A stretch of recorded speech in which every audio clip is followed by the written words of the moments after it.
guys, what is up? Trinity here, and welcome back to my channel. So today I just wanted to share a little bit of my thoughts and my heart concerning dance and specifically ballet.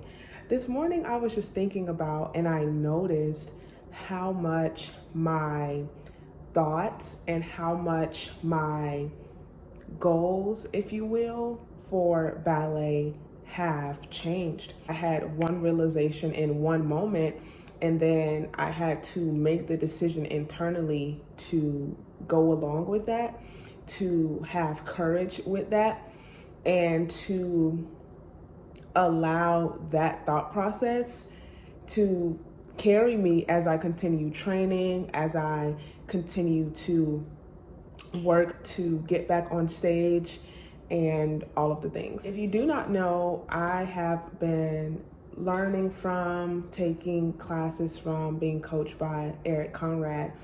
And I don't know if I've ever said this publicly, but the way my mindset has evolved and the way it is blossoming since being under his tutelage is very amazing. And so on the surface level, it's like, yeah, I'm learning about ballet in a brand new way. I am watching my body transform from the heels up, right?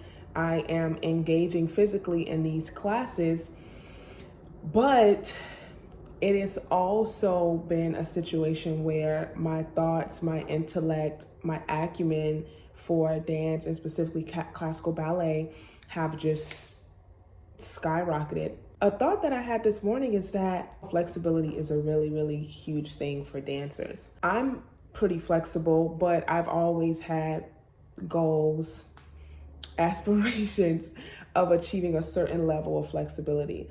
And today I was just minding my business, making some oatmeal, and I went over to do a penché, just like a little stretch. If you're a dancer, you know the vibes. You in the kitchen, it don't matter. Let me bust this out real quick.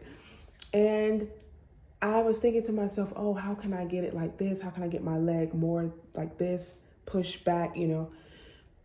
And then I just thought to myself, Trinity, why?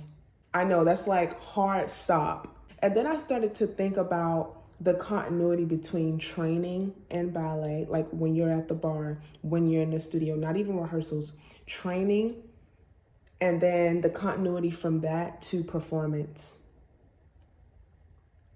Why? You take care of your body.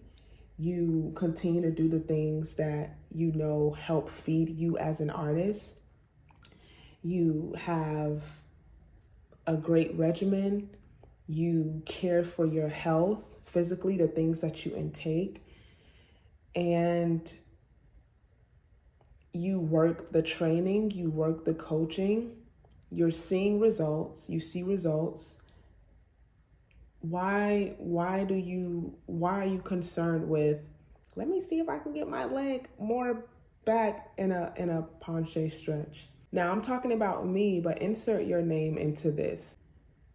There's literally probably going to be one time, if that, where you're on stage and you are going into a penché stretch.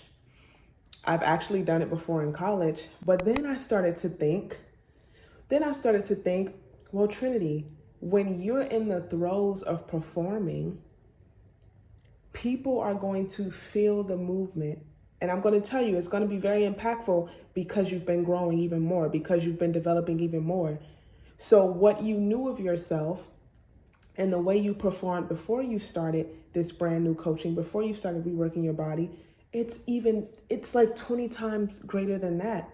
So you're going to be in the throes of performing. The audience is going to be in the midst of receiving. This is literally not even going to matter. Now, I'm not saying this for us as dancers to become lackadaisical and like not have goals and not push ourselves. I am one of the most hardest working people I know. I say that humbly. That's just always been the type of person I've been in dance, just, naturally. But I was like thinking of the continuity, Trinity, this does not matter. But it was just so freeing, and it was also a charge for me to have courage to know what matters, to know what does not matter. And yeah, those are just some of my thoughts out loud. Hopefully this was encouraging to you. I'll let you digest it the way you need to. I would absolutely love to have you here as a subscriber. So consider subscribing to my channel, like, comment, share, and I will see you in my next video.